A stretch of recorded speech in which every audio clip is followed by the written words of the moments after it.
Oke semuanya, kembali lagi sama Wom2 di sini. Sorry banget karena 5 hari ini gue nggak upload sama sekali.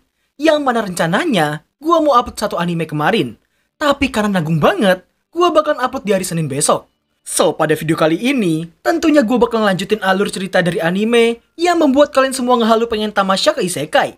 Tapi sebelum kita mulai, push dulu like dan subrek di bawah, sekalian share sebanyak mungkin agar gue bisa upload rutin kayak biasanya. Oke, langsung saja. Persiapkan mental MC berkedok NPC dalam diri kalian. Dan inilah dia, Jitsuwa Ore Sakyo Desta episode ke-7. フレイ、どう？はい、お気に召したようです。こいつはブリザードドラゴンのリザ。 Scene diawali dengan menampilkan Liza yang kini telah menjadi Mad Lord ke Zenfis. Punata nampak gemes ngelihat wajah Liza yang over kawaii. Charu pun turut mendekati dan berkenalan dengannya. はじめましてリサ、これからよろしくお願いします。 Gua masih milih yang kuning loh ya guys. Pagord pun tahu bahwa Liza adalah Blue Dragon yang diselamatkan oleh Haruto di episode sebelumnya. Dirinya pun terkejut karena Liza yang bisa patuh dengannya. Usai mendapatkan persetujuan dari semua anggota keluarga, nampaklah Liza yang sedang diospek sama Frey. Ospek dimulai dari membersihkan halaman. 王騎はこう扱う。通れる。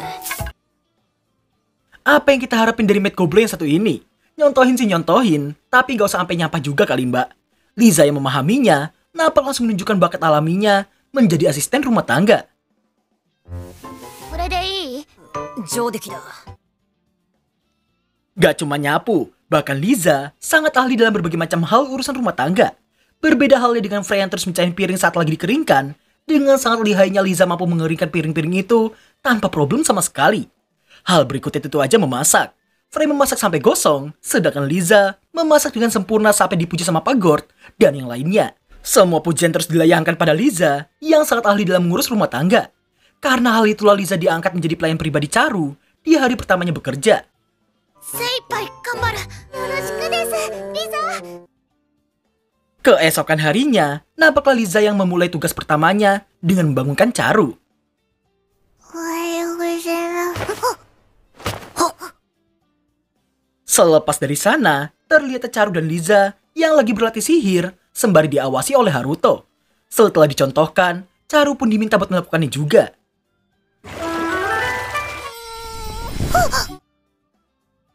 Keseharian mereka pun terus berlanjut. Mulai dari belajar di kamar, di perpus, sampai dengan mandi bareng. Setelah itu nampaklah Haruto yang dipanggil sama Charu buat ngeliat ke arahnya. 兄上様、見てください。 Bersama dengan itu, Haruto harus dibuat terpukau karena meski lagi ngurusin Charu, Liza nampak tidak melalaikan tugasnya yang lainnya. Haruto yang mengkhawatirkannya pun nampak ditenangkan sama Liza, karena dirinya lebih suka menggerakkan tubuhnya seperti itu. Dan karena ucapan Liza yang mengaku sangat senang mengasuh Charu, hal itu pun membuat Charu langsung mendekatinya dan menggenggam tangannya. リサとはお友達になりたいのです。友達。 Setelah meminta izin pada tuannya, Liza pun menerima ajakan berteman dari Charu. Dan dalam seketika over kawaii, berubah jadi hyper kawaii. ありがとうございます、リサ。 Bersama dengan Haruto yang melihat betapa silaunya persahabatan dua seloli di hadapannya, dirinya baru menyadari satu hal, tepat setelah memuji betapa sempurnanya Liza dalam hal mengurus rumah tangga. リザこそが俺が求めていた理想の従者だった。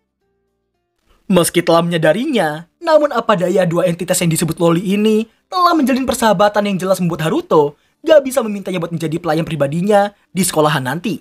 Tak lama berselang, terlintaslah sebuah ide untuk menggunakan pintu kemana aja, yang mana hal itu bisa membuat Liza merangkap mengurus Charu dan juga dirinya sekaligus. Dengan begitu dirinya cuma tinggal nyari cara supaya bisa dikeluarkan dari sekolahan secepat mungkin. Beberapa hari setelahnya, nampaklah Charu yang terlihat lemas karena anime mini Love Cure-nya telah tamat. Haruto pun mengingatkan bahwa anime itu bakalan ada season lanjutannya di minggu depan nanti. Saking lemasnya, Charu bahkan gak ngelawan di saat Liza memintanya buat kembali untuk jadwal berikutnya. Sebelum kembali, Haruto berniat untuk memberitahukan satu hal soal dirinya yang akan bersekolah mulai minggu depan nanti. 騎士たちに招集を。臨時の円卓会議を執り行います。 Dan inilah konferensi meja bundar ala Pandemonium X Charlotte. Setelah memulainya, Charu nampak memimpin rapat dan meminta mereka semua buat merahasiakan semua topik yang akan mereka bahas nanti. 兄上様が来週から王都の学校へ通われるとの。Sontak Frey pun terkejut karena Haruto yang tidak memberitahukannya dulu. Namun Charu memintanya buat tenang dan menduga sang kakak yang pasti memiliki alasan tersendiri. Mereka pun mempertanyakan alasan Haruto yang ingin bersekolah di sekolah manusia. あの方はそれは言ってはいけないお約束でしょ。 Mendengar ucapan terputus barusan, jelas sejemput Charu penasaran dalam seketika. Meski terus menanyakannya, namun Frey nampak enggan buat menjawabnya. Gak cuma Frey, bahkan Liza pun ikutan tutup mulut, tak ingin rahasia tuannya terbongkar.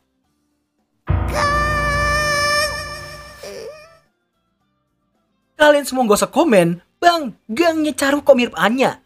Atau sejenisnya, jelas mirip lah kocak, orang seiyunya aja sama. Di tengah Charu yang bersedih, untungnya Johnny yang pintar bicara, mampu meyakinkan Charu cuma dengan beberapa kata saja. Berkat hal itulah rapat pun bisa dilanjutkan kembali.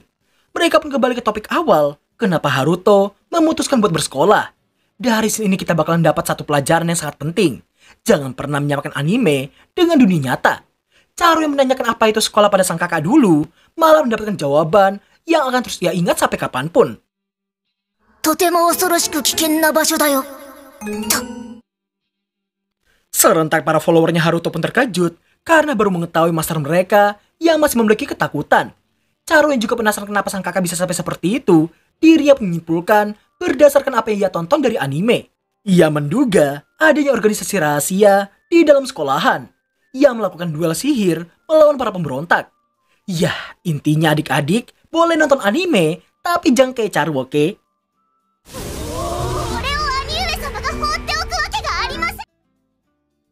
Dan alasan dibalik Haruto yang pengen bersekolah ialah karena dirinya ingin membasmi organisasi jahat itu menggunakan identitasnya sebagai Kuroi Senshi Shiva. Nampaklah mereka semua yang menerima mentah-mentah dugaan Charu barusan. Gak cuma itu, bahkan Charu juga menduga sang kakak yang pastinya akan memasang pintu kemana aja di sana. Karena hal itulah dirinya, Frey, dan Liza bertugas untuk mengumpulkan informasi di sana. Sedangkan Johnny dan Gigan diminta buat bersiap-siap sembari memperkuat Pandemonium. Dari semua makhluk goblok di sana, cuma Liza yang gua rasa belum terkontaminasi sama sekali. Karena cuma dirinya yang berniatan untuk meminta pendapat Haruto dulu sebelum bertindak. Namun sayang, usulan itu langsung ditentang oleh semua entitas goblok di sana.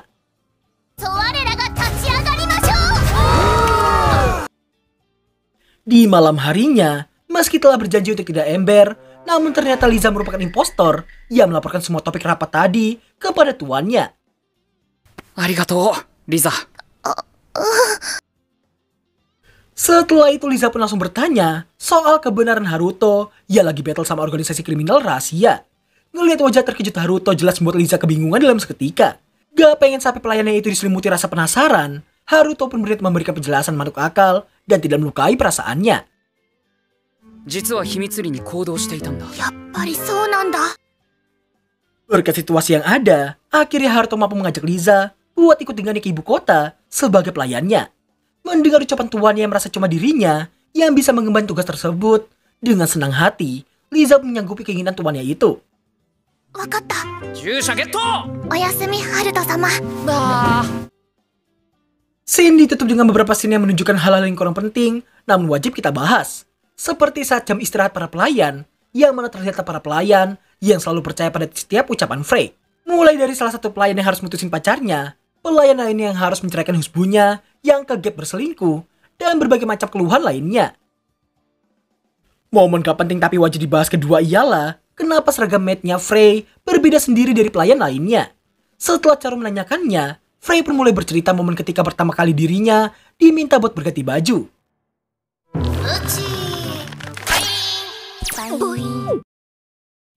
Momen ketiga ialah apakah Frey bisa terbang seperti Liza. Gak pengen kalah dari juniornya, Frey pun mengaku bisa terbang.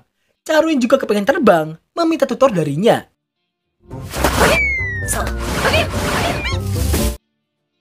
Di saat yang bersamaan, terlihat Haruto yang mengawasi mereka sedari tadi. Tak lama berselang, Bunata datang dan mengomeli Charu yang kepengen terbang. Alasan yang gak lain karena sihir terbang yang dirasa berbahaya buat bocil.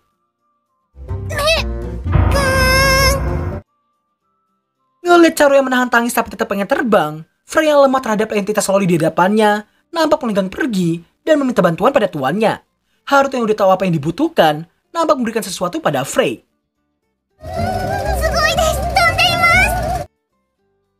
Momen keempat ialah, apakah Frey gak suka mandi? Dan benar aja, Frey diketahui gak pernah mandi di pemandian istana. Apa yang ia sebut dengan mandi ternyata cuma nyemplungin diri ke dalam danau dan berenang bolak-balik.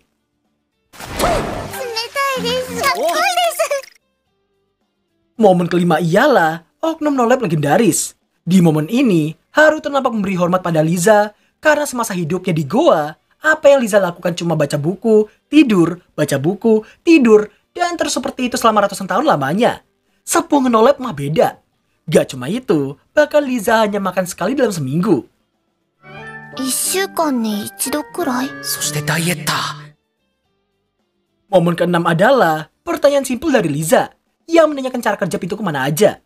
Meski telah diberitahu sekalipun, namun karena gak paham, Liza pun terus melemparinya dengan pertanyaan seputar sihir ruang dan waktu yang seharusnya membutuhkan mana yang sangat besar.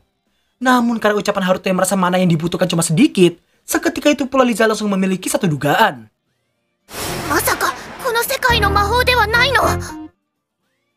Momen ketujuh adalah pemandian air panas. Meskipun awalnya Frey merasa gak kuat sama air panas, namun setelah menuruti ajakan Charu dan Liza, dirinya jadi ketagihan di keesokan harinya.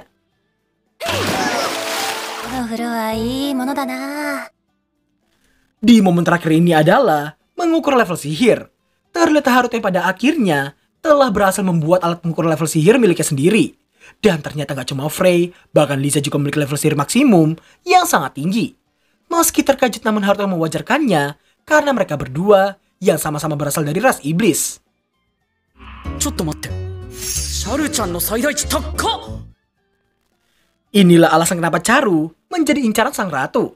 Alasan yang gak lain karena level sihir Charu yang jauh lebih tinggi dari sang ratu. Haruto menyarankan supaya adiknya itu berlatih sihir, namun Charu menolaknya.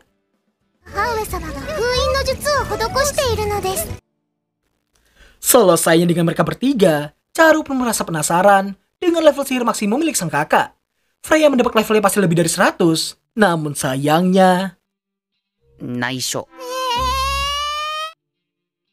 Dan berakhirlah alur cerita anime Oppo Sejenak Wiki Opeta episode ke-7. Yah, bentar lagi jadwal gua bakal gak ngaco lagi. Kalian tunggu aja guys. Nanti kalau udah bener, nih jadwal goblok ini, gua bakal ngelanjutin salah satu anime yang sempat ketinggalan kereta. So kita lihat aja gimana jadinya dan kapan gua bisa uploadnya.